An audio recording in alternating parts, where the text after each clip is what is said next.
يابا مرحبا، شلونكم؟ عين اخباركم؟ يلا وصفة سهلة وبسيطة. هسه راح اشرح لكم كله.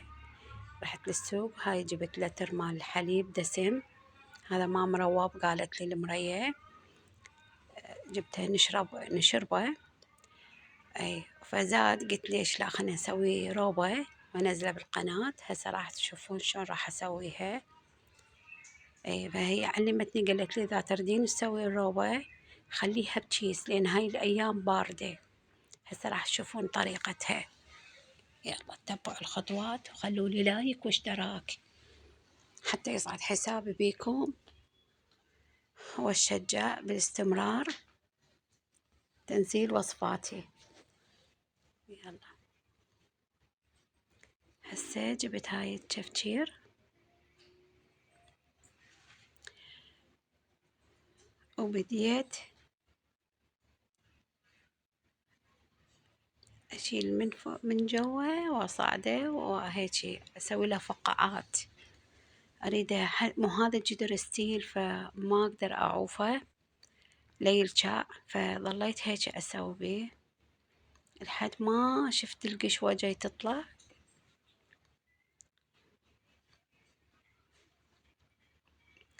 طلع كلش طيب هذا الحليب، وراح ارجع اجيبه من عندها.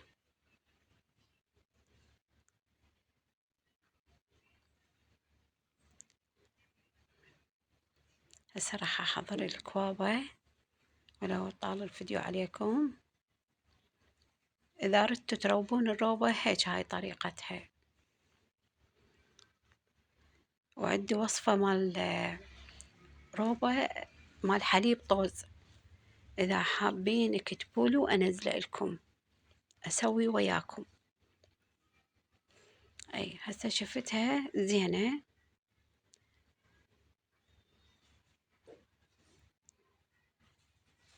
بعد ثواني اوخر من النار. يلا عيني اشتركوا بقناتي وخلوا لي لايك.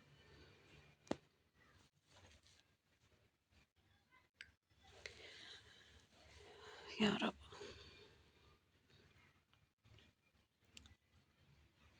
هسه شفته بعد مو كلش حار، لازم هيك يعني.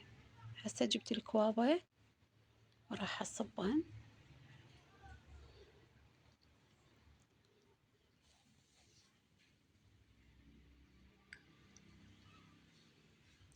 كلش طيب ودسم،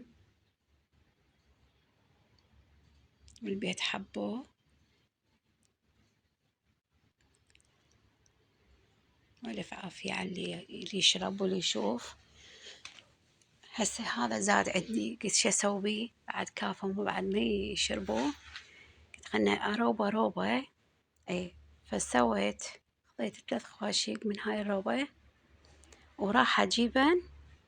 ما راح اضيف الروبة فجأة، لان الشتاء هذا صدمة يصير. اي فجبت حليب دافي وخليت بالكوب، وبديت اخبط بيه الابسه كلش الابسه، وراح اضيفه. خلاص شفته كفايه. بعد ما احرك الروبه، بس احركها تخرب. خلاص هاي هي، بس حرك.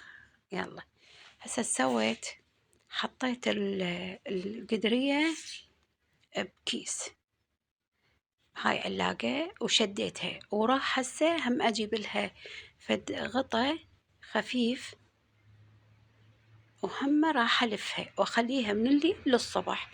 هذا الحكي بثنتين بالليل، لان انا سحرت بالحليب. اي هسه قعدت الصبح راح افك الكيس، لان بيد واحدة ما اقدر طبعا اصور، وبيد الموبايل راح اقطع. قطعت هسه وجيتكم شوفوا ما شاء الله. صحيح قليلة، بس ما قلت لكم على طعمها. احتمال اسوي